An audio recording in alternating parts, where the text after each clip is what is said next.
अरे बुढ़िया, तू यहाँ ना आया कर। तेरा बेटा तो चोर डाकू था, इसीलिए गोरों ने उसे मार दिया। जंगल में लकड़ी चुन रही एक मैली सी धोती में लिपटी बुजुर्ग महिला से वहाँ खड़े भील ने हंसते हुए कहा, नहीं, चंदू ने आज़ादी के लिए कुर्बानी दी है। बुजुर्ग औरत ने गर्व से कहा। उस बुजुर्ग औरत का नाम जगरानी देवी था और इन्होंने 5 बेटों को जन्म दिया था, जिसमें आखिरी बेटा कुछ दिन पहले ही शहीद हुआ था। उस बेटे को ये माँ प्यार से चंदू कहती थी और दुनिया उसे चंद्रशेखर आज़ाद के नाम से जानती है।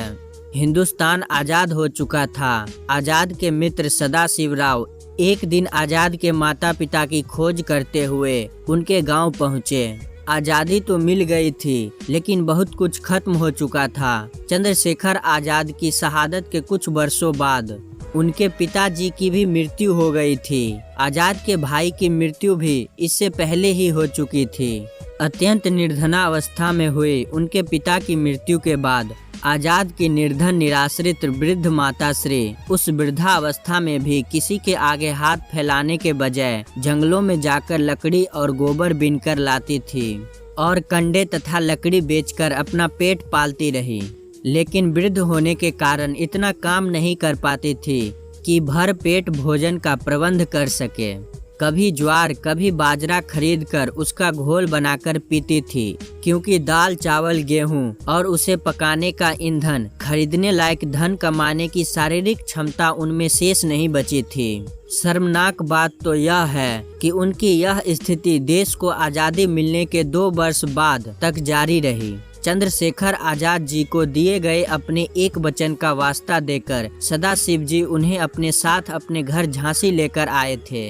क्योंकि उनकी स्वयं की स्थिति अत्यंत दयनीय होने के कारण उनका घर बहुत छोटा था, अतः उन्होंने आज़ाद के ही एक अन्य मित्र भगवान दास माहौर के घर पर ही आज़ाद की माता श्री के रहने का प्रबंध किया था और उनके अंतिम क्षणों तक उनकी सेवा की। मार्च 1951 में जब आज़ाद की मां जगरानी देवी का झांसी में निधन हुआ, तब सदाशिव जी ने उनका सम्मान अपनी मां के सम्मान करते हुए उनका अंतिम संस्कार स्वयं अपने हाथों से ही किया था।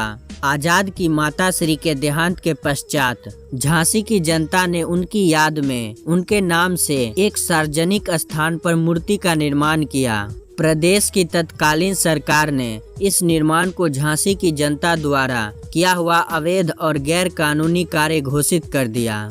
लेकिन झांसी के नागरिकों ने तत्कालीन सरकार के उस शासनादेश को महत्व न देते हुए चंद्रशेखर आज़ाद की माता श्री की मूर्ति स्थापित करने का फैसला कर लिया। मूर्ति बनाने का कार्य चंद्रशेखर आज़ाद के खास सहयोगी कुशल शिल्पकार रुद्र नारायण सिंह जी को सौंपा गया। उन्होंने फोटो को देखकर आज़ाद की माता श्री के चेहरे की प्रतिमा तैयार कर दी।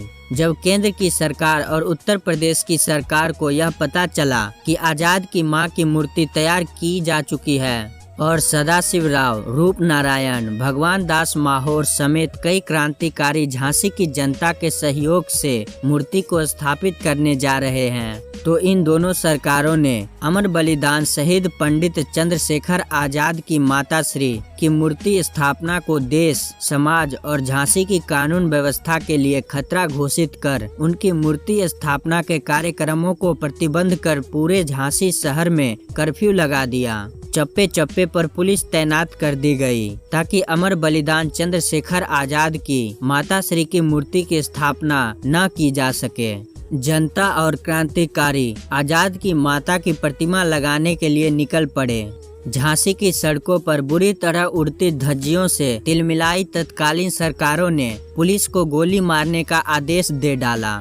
आज़ाद की माता श्री की प्रतिमा को अपने सिर पर रखकर पीठ की तरफ बढ़ते रहे। सदाशिव को जनता ने चारों तरफ से अपने घेरे में ले लिया। जुलूस पर पुलिस ने लाठीचार्ज कर दिया। सैकड़ों लोग घायल हुए, दर्जनों लोग जीवन भर के लिए अपंग हुए और कुछ लोगों की मौत भी हुई। इस घटना के कारण चंद्रशेखर आज़ाद की माता श्री की मूर्ति स्थापित नहीं हो सकी।